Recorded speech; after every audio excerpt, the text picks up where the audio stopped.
Okay, so the topic today is about mothers because it is Mother's Day, and it's also grandmothers, but they're still mothers. And anyway, but I want to tell you about the person who's presenting this to us, and it is this is who will be speaking today is Reverend Tim Brainard. He is a spiritual guidance counselor, gifted intuitive, licensed and ordained minister with a 50-year experience. Tim has hosted Psychic Thursdays for over 14 years on the radio. He is well-versed in teacher in spirituality, metaphysics, and continues speaking in various groups and churches. And he's been going to Lilydale for over 50 years. He never misses every year. I've seen him there. Okay, so I'd like to present Reverend Tim Brainard. Here he's coming right now. Thank you. I'm gonna put this on. There you go. Happy Mother's Day to the mothers and the grandmothers. This is one of my, over the years, I've spoke on Mother's Day, and this is quite an honor. And in the 10 Commandments, it says, honor thy mother and thy father. And honor, to me, is respect.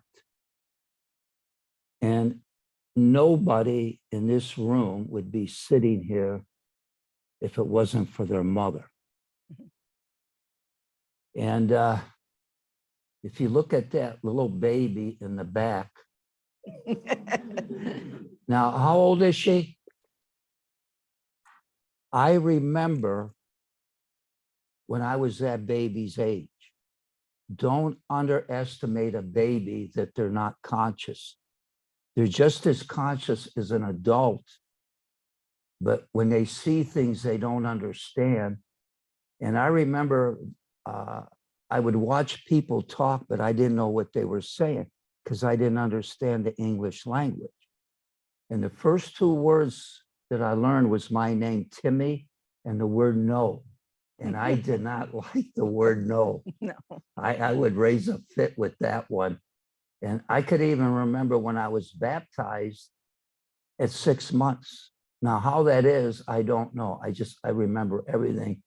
But we forget about these things. And I could go back and remember when I was that baby's age, and listen to this. I was helpless without my mother. Totally helpless. My mother fed me, took care of me, watched over me. And we wouldn't be here now if it wasn't for my mother. Now, I was blessed because I had 5 mothers. I had both of my grandmothers and my great-grandmothers. And boy, they had their thumb on me.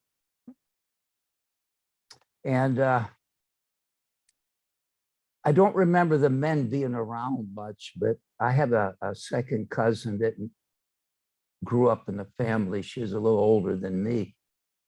And I says, well, where were the men? They says, oh, they were at the bars. And that's what they did in those days.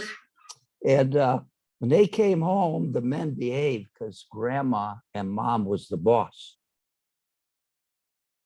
And you don't say anything to mom or grandmother, like my grandmother used to say to me, Timmy, you need to shut up and listen. And when I reminisce all that, and a child gets a little bit older, and the mother tells them what to do and not what to do, so the child starts resisting. And then, sometimes the child may get into trouble, depending. I used to ask my mother, I says, Mom, you never holler at me. She says, you haven't gotten in trouble yet for me to do so. So I guess I was a good boy. But the adolescent years, the teenage years, not all teenagers, but, teenagers, they think they know everything. Sad to say they don't know anything, but they think they know more than mom. So they give mom a hard time. But then the child gets a little bit older and she gets married and has kids. Now she's got to raise children. And guess who she calls? She calls her mother up. She says, I need help. And we go through this long journey with our mother. And with my mother and my grandmother, with my mother, every Mother's Day, I would buy her flowers. And she liked to go to the Chinese restaurant, and I would take her. And the same I did for my grandmother. But I come from the old days, and you don't forget Mother's Day. And listen to this, you don't forget your mother. But some people, as they get older, especially today, because I talk to so many people, I'm just appalled at some of the children. There's a lot of them that won't even wish their mother happy Mother's Day. In my times, that was unheard of. And we go through this journey through life. And I remember there was a university, a college. They did a survey and they wanted to know what people remembered the most at an older age. You know what over 90% of them said? This will quite shock you. My mother said this. My grandmother told me that. Guess what? They were right. But when we listened to them, we didn't pay no attention. But guess what? We heard them. And I don't care, you go to school, you go to college, and you learn all these things. But in these schools, they never teach you about life. And who knows more about life than what mothers and grandmothers went through? I can't imagine. My family goes way, way, way back. And I remember my grandmother telling me in the 1800s, they had a lot of children. And the concept of having a lot of children is you put them to work. And it was called gardening. There were no grocery stores.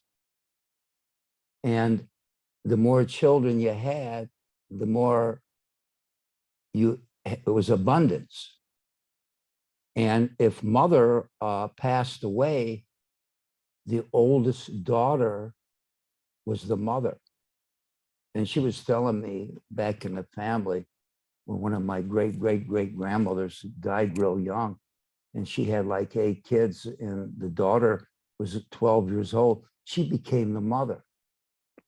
Can you imagine a 12-year-old today taking on those kind of responsibility? And in those days, you grew up real quick because it was called survival. And they had wisdom and hindsight, which we're losing today. And this ability for the mother aspect and the grandmother aspect is very, very important.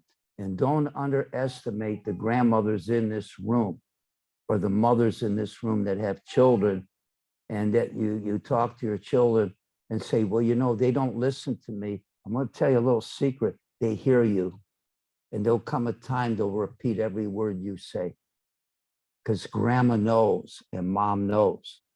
I always tell men, never lie to a woman. You'll get caught every single time. And back in those days, they didn't have the word psychic. It was called eyes behind. My grandmother said, when I'd be 6 years old, she said, what did you do? I said, well, who told you? She says, nobody. Get over here right now and tell me. And you didn't get away with nothing. You know why? In those days, people paid attention. People communicated. I like the story. Here's a story you probably never heard of about Paul McCartney. He was sitting in the kitchen one day after his mother passed away, and he was thinking of all the things his mother told him. So he sat down and he wrote a song. You know what it was called? Let It Be. Oh, let it be. So after he recorded the song, it became a big hit. And he says, Paul, everybody loves your song, which you wrote about Jesus's mother, Mother Mary.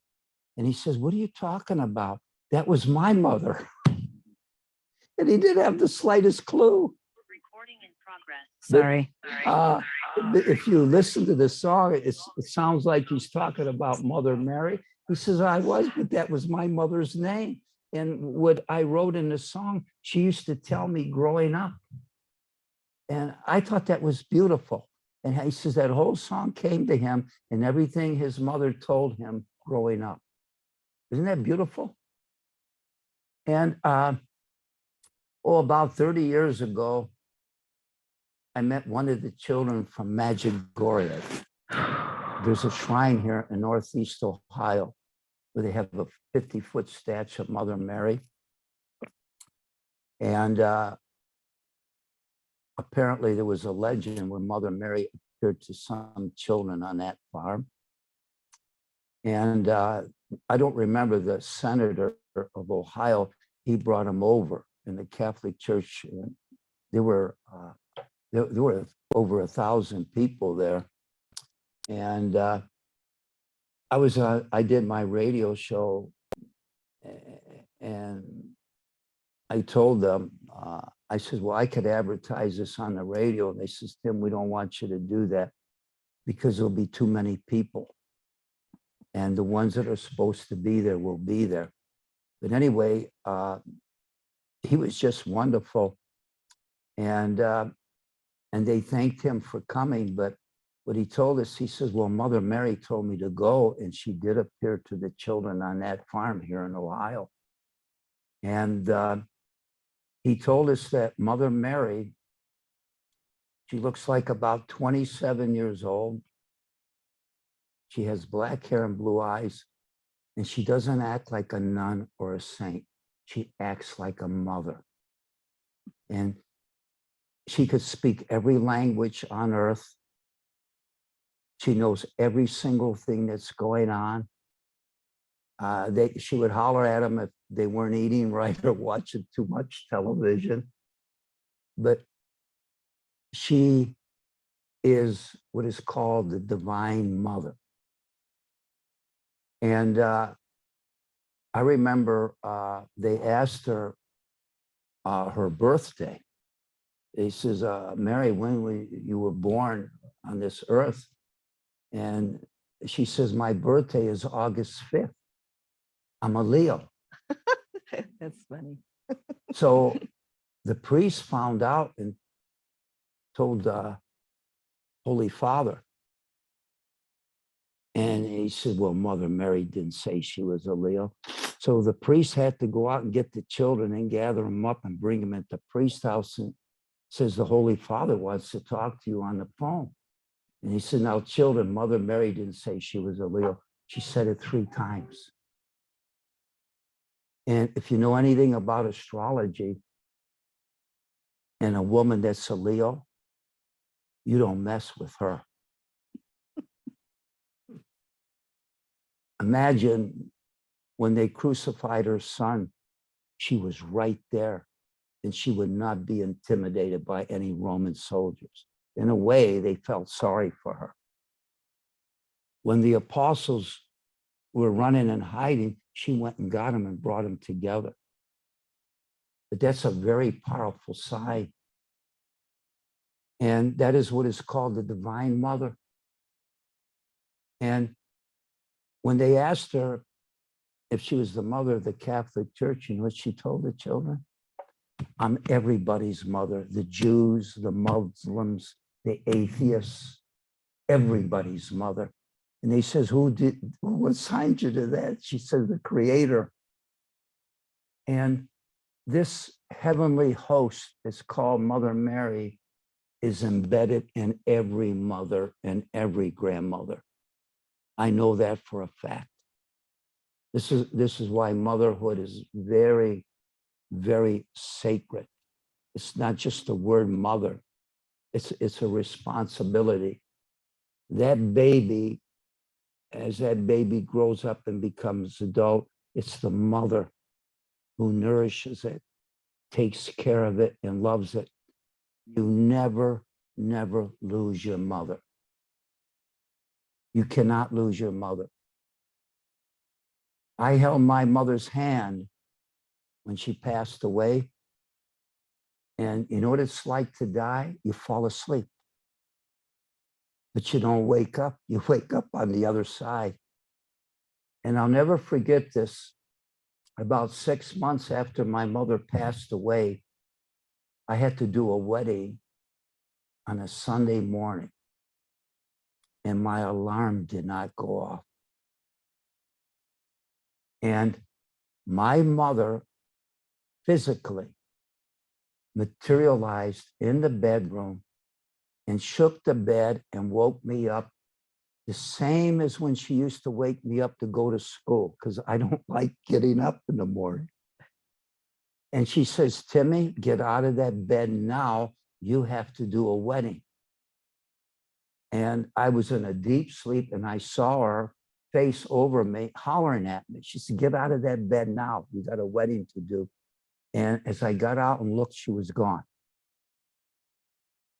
You don't lose your mother. You don't lose your grandmother. I remember my great-grandmother. And I was 1 week before my 3rd birthday, and she passed away. And back in the 1950s, you had to be 7 years old to be to go to a funeral parlor. Children under the age of 7 were not allowed in hospitals, and they were not allowed in funeral parlors because they felt that we were too young to be exposed by that. And I could still remember sitting in the car, and somebody had to stand by the car and watched me. And I says, I want to go in there and see Grandma. They says, well, you're not allowed to go in there. And I remember I asked them what happened, and they told me she died. Well, I didn't know what that was. I did not understand. You know, I'm 2 years old. What are they talking about? They're going in there to see Grandma. I want to go in there and see Grandma. And I was kind of upset because I remember my great-grandmother very, very well, because I was conscious from her age all the way up till now. And I'll never forget this. That night, I laid in bed and I'm staring at the ceiling, and a little tear came down my eye. I says, I want to see my grandma. I looked in the doorway and she was standing there. And I jump out of bed and she says, get back in bed. I says, Grandma, they won't let me in the funeral parlor to see you. She says, I ain't in there. I says, Grandma, they told me you died. I says, what is that? And listen to this. She says, Timmy, nobody dies. 2 years old, that was the first day in the rest of my life that death does not exist in my mind. There is no death. And I saw her physically. She tucked me in. She talked to me and she says, Timmy, I got to go away. You don't know where I'm going, but I'll come and visit you. And I says, okay, Grandma. And listen to this. When she walked out of the room, she turned the light off. Imagine that. Christians forget about what it says in the Bible. In Corinthians, St. Paul says, I will tell you a mystery. You have a physical body and you have a spiritual body, and you will not die in the blink of an eye. Everything will change. Isn't that beautiful? My message as a spiritualist minister that we shouldn't cry when somebody dies, or that we lost our mothers and our grandmothers. We didn't lose nothing, and nothing is lost. The next day, I go in the kitchen and I'm a little motor mouth. I said, well, I don't have to go in that funeral pie. I said, Grandma, come and talk to me. So she gets on the phone and calls her mother up, who was a spiritualist medium. And I told these young ladies, my grandmother take me to Catholic church every Sunday. Sunday night, we go to the spiritualist church. So I was raised in this spirituality that was embedded in me. And the message is that nobody dies. If I die and I find myself alive, I'm not dead. And here's another thing you need to know. You take anybody in this room that's older, we don't feel our age, do we? Do you know why? The spirit doesn't age. The body does. Edgar Cayce used to say the body's like an old car, and eventually it wears out and breaks down. And then we go home. That's all. I remember when I went to the hospital the day my mother passed away, the nurse came up to me and she says, Timmy, I've got to tell you something. I've been watching over your mother, and every time I go into the room, she's talking to somebody. And I said to her, I said, Marge, who are you talking to? She says, I'm talking to my mother and my father. So when I got there, my mother didn't want to pass away. I said, look, Mom, your mom and dad is here to take you home. Listen to me. In the old days, they used to say, after you pass away, they come and get you. You see them before. And you see them just as real as anybody's seen in this room. And I'm a witness to that. That's one of the most phenomenal things I've ever seen in my life, where they have appeared to me physically. And the child from Medjugorje, the boy, he told me, Mother Mary appears to people every day dressed like us.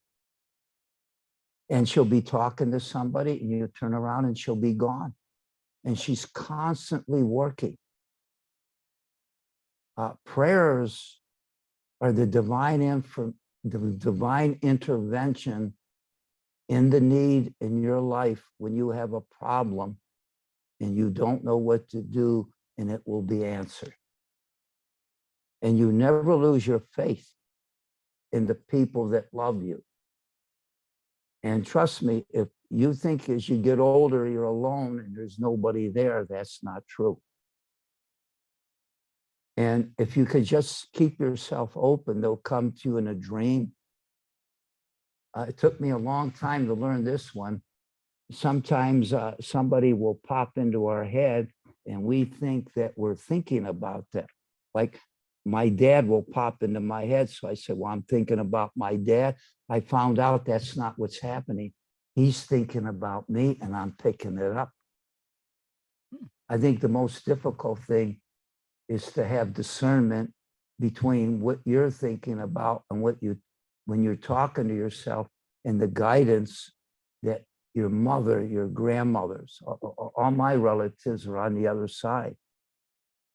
And I've had 2 near-death experiences, and I got in a fight with my grandmother. I says, I'm staying here. She says, no, you're not. You're going back.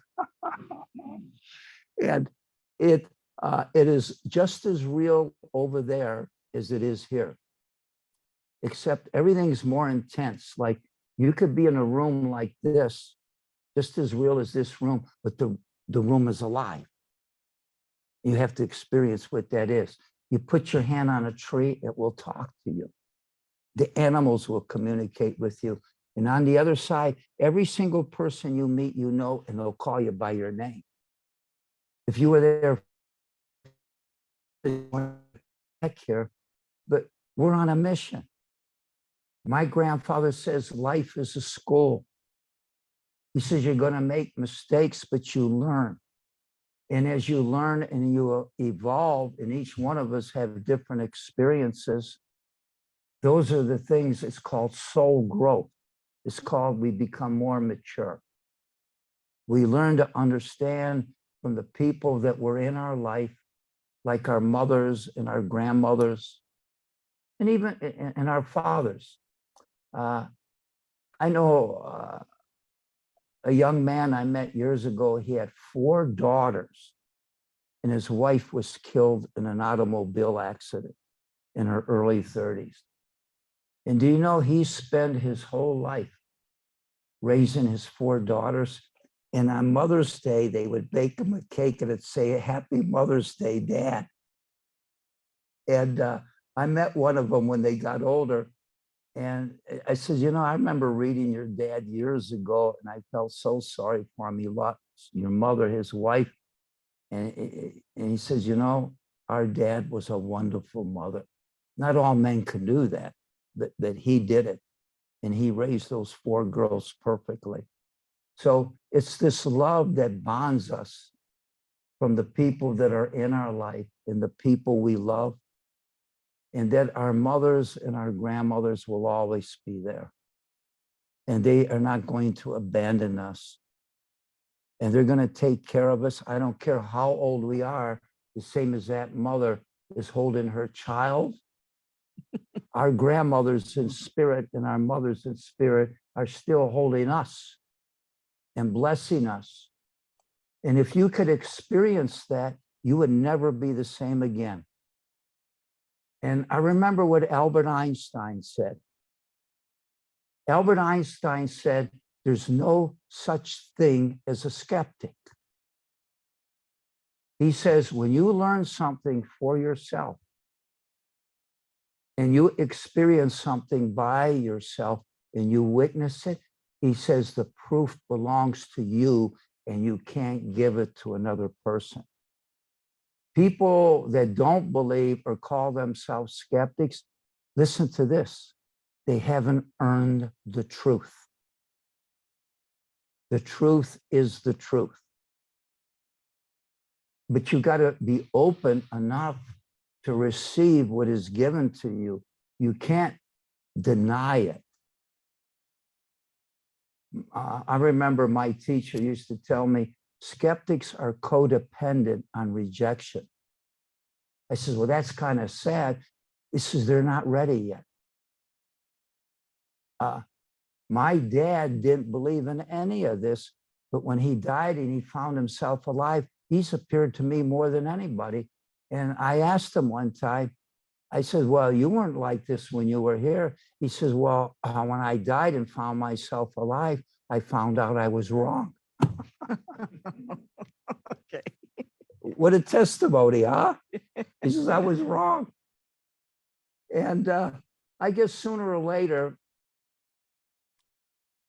our experience becomes the truth and our truth becomes our knowing. And once you know that you know, you never lose that.